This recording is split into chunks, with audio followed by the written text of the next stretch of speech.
அந்த ஆளு 7 மணிக்கு போன் பண்ணானா? யாருக்கு தெரியும்? அன்னைக்கு நைட்டே நான் பாம்பே விட்டு வந்துட்டேன். அந்த பொறுக்கிக்கு பயந்து எத்தனை ப்ரோக்ராம்ஸ் நான் கேன்சல் செய்யறது யாருக்கும் தெரியாம எங்கெல்லாமா போய் தலைமறைவா இருந்து யார் சொல்லுவாங்கன்னு தெரியல. நான் எங்க போனாலும் அந்த அந்த இடத்துக்கு வருவான், போன் பண்ணுவான். பயந்து நான் அந்த இடத்தை மாத்துவேன். எத்தனை நாளைக்கு இதெல்லாம்? அந்த ஆள் என்ன ஒரு நிழல் மாதிரி தான் இப்பவும் பின்தொடர்றான். நானும் என் ட்ரூப்ல இருக்கிறவங்களுக்கு பழைக்க வேணாம். என்ன ஆனாலும் சரி, நான் ப்ரோக்ராம்ஸ் நடத்தத்தான் போறேன். அந்த ஆள் எனக்கு போன் பண்ணக்கூடாது, என்ன பார்க்க கூடாது, என் ப்ரோக்ராம்ஸுக்கு வரக்கூடாது. அதுக்காகத்தான் நான் அந்த கம்ப்ளைண்ட் கொடுத்தேன்.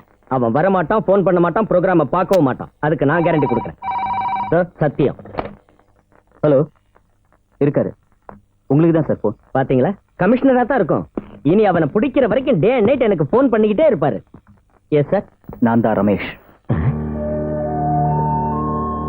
நான் கேள்விப்பட்டேன், நீங்க தானே மெர்லனுக்கு செக்யூரிட்டி கொடுக்க போற ஆபீசர். இருக்கலாம் சார். மெர்லன் வீணா என்ன தப்பா நினைக்கிறேன். அவங்களுக்கு இருக்கிற லட்சக்கணக்கான ரசிகர்கள்ல நானும் ஒரு ரசிகன். மெர்லன் நாளைக்கு தம் ப்ரோக்ராம் ஆரம்பிக்க போறாங்கல்ல, அந்த ப்ரோக்ராம் ஆரம்பிக்கிறதுக்கு முன்னாடி நான் மெர்லனுக்கு பூச்செண்டு கொடுக்கணும்னு விரும்புறேன். அது என் ரொம்ப நாள் ஆசை. தயவு செஞ்சு நீங்க அதுக்கு அனுமதிக்கணும். வாங்க, பூச்செண்டு கொடுக்க நீங்க தைரியமா வாங்க. நானும் உங்களை முழுசா பார்க்கணும்ல. Thank you sir.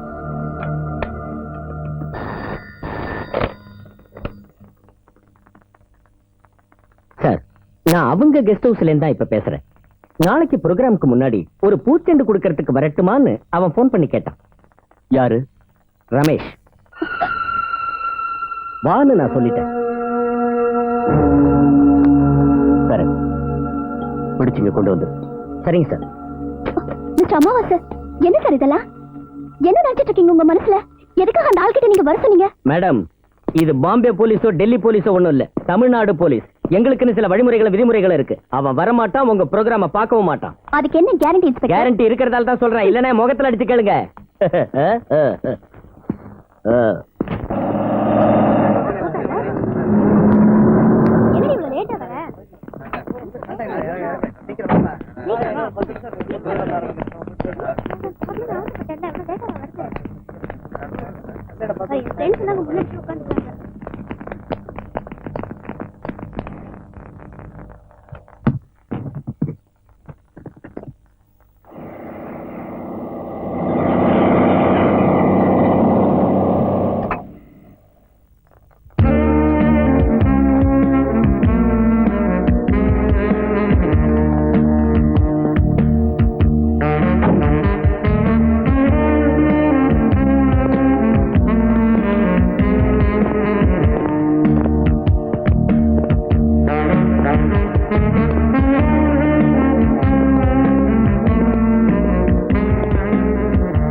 நான் தான் ரமேஷ். என்ன இங்க வர அனுமதிச்சதுக்கு ரொம்ப ரொம்ப நன்றி சார். நான் அதை விட 10 மடங்கு நன்றி உனக்கு சொல்ற ரமேஷ். எதுக்காக? கிருஷ்ணா விளங்க மாட்டு. என்ன எதுக்காக அரெஸ்ட் பண்றீங்கன்னு சொல்லுங்க. மாட்டியா விளங்க? On what charge? இத வாங்கிட்டு மிஸ்டர் ரமேஷ் உள்ள விடுங்க.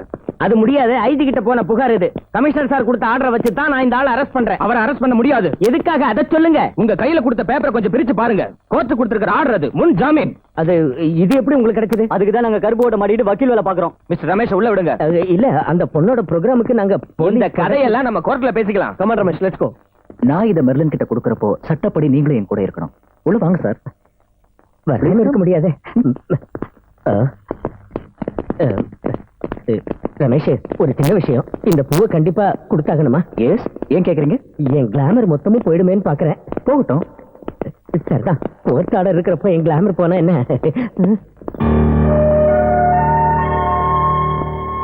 இந்தா மெர்லின், இப்ப கூட நீ என்ன கோவமா பாக்குறத நினைச்சா ரொம்ப வருத்தமா இருக்கு. இந்த ரோஜாக்கள் நான் உன் மேல வச்சிருக்கிற அன்புக்கு அடையாளச்சு. இது நம்ம சாதாரண பூ மாதிரி தான், வாங்கிக்கங்க. தேங்க்யூ. ப்ரோக்ராம பாக்குறவங்க கூட்டத்துல நானும் இருப்பேன். Good luck.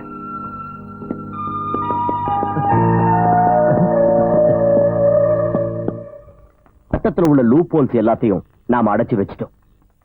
எந்த ஒரு காரணத்தை கொண்டும் ரமேஷ் இந்த சிட்டியை விட்டு போகக்கூடாது. ஏதாவது செஞ்சு அவனை பிடிச்சே ஆகணும்.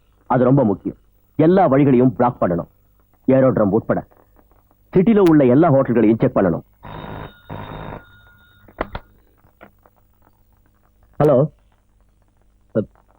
Yes sir sir right yes sir Babu, அந்த பொண்ணோட கம்ப்ளைண்ட் இருக்குல்ல, அதான் மெர்லினோட கம்ப்ளைண்ட். அந்த பொண்ணு அதை வித்ட்ரா பண்ணிக்கிட்டா. இனிமே அதை ப்ரொசீட் பண்ண வேண்டாம். But sir I have Merlin complaint withdraw பண்ணிட்டாங்களா? ம்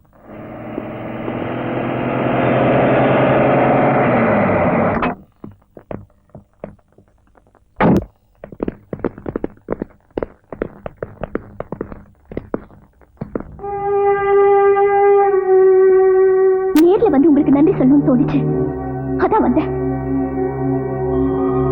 உங்களை முன்னாடி வச்சுக்கிட்டு தானே ரோஜா பூவை கொடுத்து அந்த என் ப்ரோக்ராம பார்த்துட்டு இருந்தா.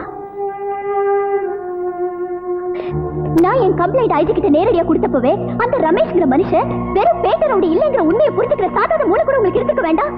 அவனுக்கு பாதுகாப்பு கொடுத்து என் முன்னால கூட்டிட்டு வர உங்களுக்கு கொஞ்சம் கூட வெக்கமா இல்ல? இந்த முன்ஜாமீன் ஒண்ணும் சொல்ல வேண்டாம். இன்னைக்கு ராத்திரி நான் ரமேஷை சந்திக்க போறேன். மனசு திறந்து அவங்க கிட்ட பேச போறேன். அந்த ஆள் கணக்க நானே தீர்த்துக்கிறேன். போலீஸ்க்கு இதுல இனிமே சம்மதம் இல்லைன்னு சொல்லிட்டு போகிறதுக்கு தான் நான் இங்க வந்தேன்.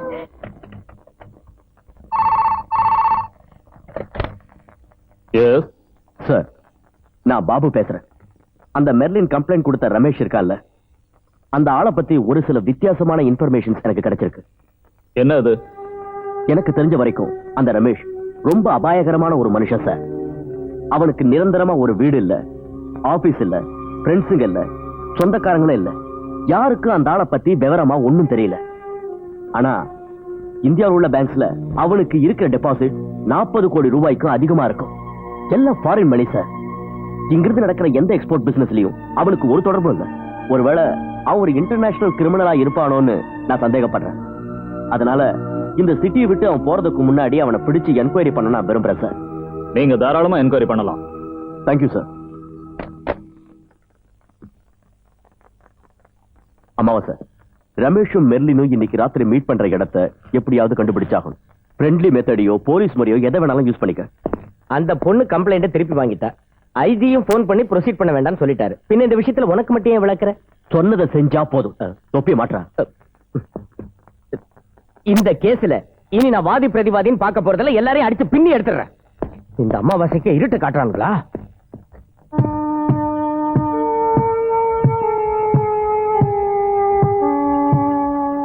யாரு?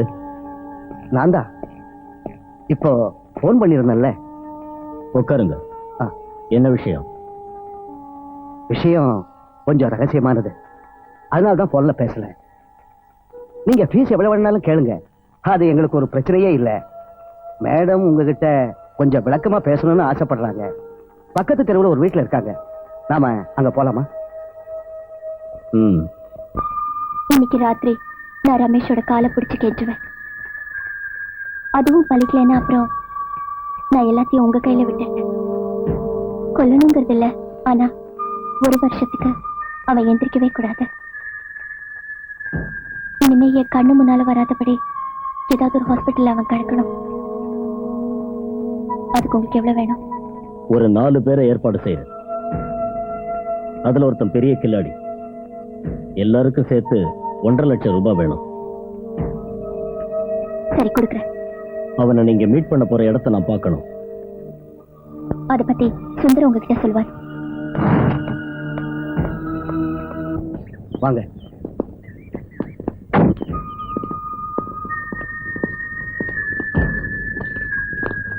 இதான் அவங்க மீட் பண்ண போற இடம். மேடம் எல்லா இடத்தையும் இன்னைக்கு ரிசர்வ் பண்ணியிருக்காங்க. எல்லாம் பரம ரகசியம். அதோ அந்த இடத்துல தான் மேடம் அவங்ககிட்ட பேசுவாங்க. எவ்வளவு சொல்லி அவன் அதை கேட்கலன்னா காப்பாத்துக்கன்னு கத்திக்கிட்ட மேடம் ஓடுவாங்க. அதுதான் உங்களுக்கு சிக்னல். தனியா இருக்கிற ஒரு பொண்ணுகிட்ட ஒரு ரவுடி கலாட்டா பண்ண வந்தா ஜனங்க அவனை என்ன செய்வாங்களோ அதே மாதிரி நீங்க செஞ்சிடு. புரிஞ்சது. சத்யா, நீ அங்க உட்கார்ந்து இருக்கணும். நீங்க இந்த பக்கம் இருக்கணும். எந்த வழியிலையும் அவன் தப்பிச்சிடக்கூடாது. Okay pass.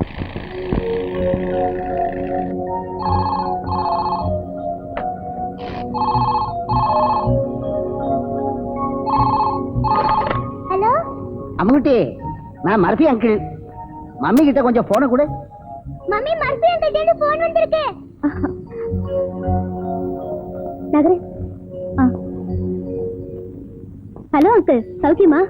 ஏமா ஜூலி, உன் தங்கச்சி மர்லின் அவ இப்ப எங்க இருக்கறா? அவகிட்ட கொஞ்சம் பேசணும். அங்கிள், யாராவது இருக்காங்களா பக்கத்துல? இருக்காங்களே, போலீஸ் பக்கத்துல இருக்குது. எனக்கு அவ எங்க போனான்ற விஷயம் தெரியாது. ஏதாவது தகவல் தெரிஞ்சா சொல்றேன். போன டக்குன்னு வச்சுட்டா. நீங்க எதுக்காக மிஸ்டர் போலீஸ் பக்கத்துல இருக்காங்கன்னு சொன்னீங்க? போலீஸ் பக்கத்துல இருக்கிறதால தான் இருக்குன்னு சொன்னேன். இந்த மாதிரி கூமுட்ட ஐடியாவை இனிமே சொல்லாத. வாங்கய்யா.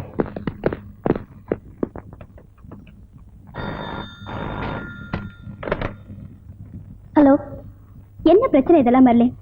இப்ப மர்சி அங்கிள் போன் பண்ணாரு. போலீஸ் அங்க வந்திருக்கு. எதுக்காக இப்படிலாம் செய்யற?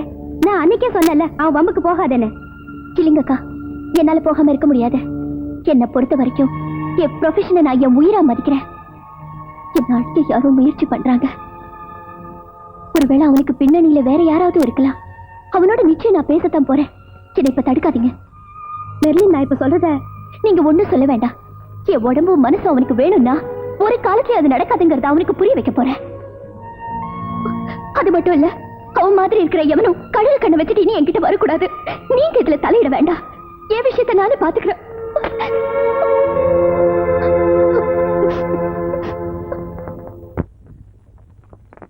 சார், நாம சந்தேகப்பட்ட இடங்கள்லாம் சர்ச் பண்ணிட்டோம். எங்கேயுமே அவன் வந்ததா இதுவரைக்கும் தெரியல. முக்கியமான இடத்துல எல்லாம் அவன் போட்டோ ஒட்டி வச்சிருப்போம். சிட்டில இருக்கிற மெயின் ஸ்டேஷனுங்க எல்லாம் எங்க அப்சர்வேஷன்ல இருக்கு. அவங்க எங்க மீட் பண்ணாலும் கண்டுபிடிச்சிடலாம். யார் அந்த ஜூலி?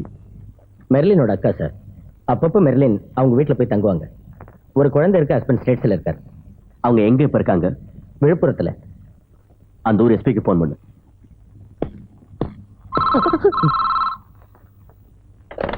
ஹலோ அமாவாசை சார், நான் ரமேஷ் பேசுறேன். Hello, have are you? என்ன விசேஷம்? Ramesh sir.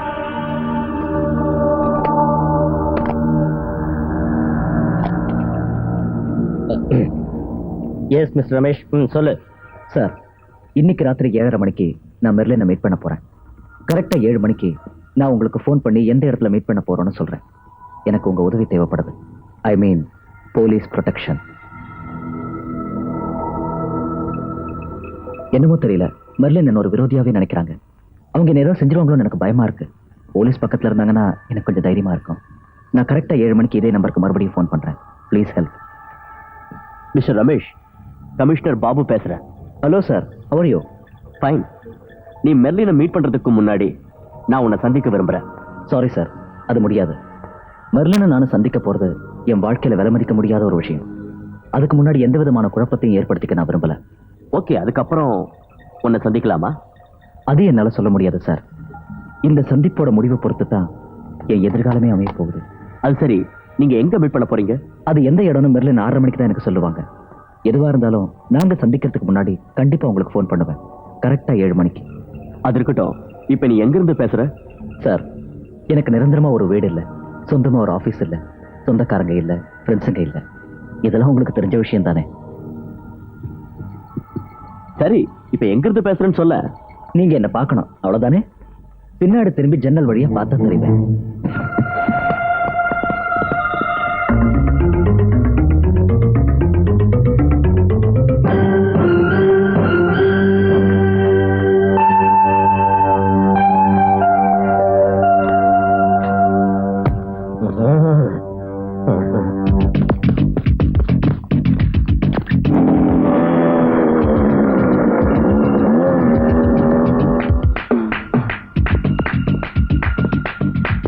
A very efficient police crew and a very smart criminal. இனி நாம பேசாம கைய கட்டிட்டு இருக்கலாம். கூப்பிடுவான், கரெக்டா 7 மணிக்கு போன் பண்ணுவான். அவன் தான் ஸ்மார்ட்ங்கிறத நம்ம கிட்ட கொஞ்சம் காட்டுறான், அவ்வளவுதான். And of course he is smart, dangerously smart.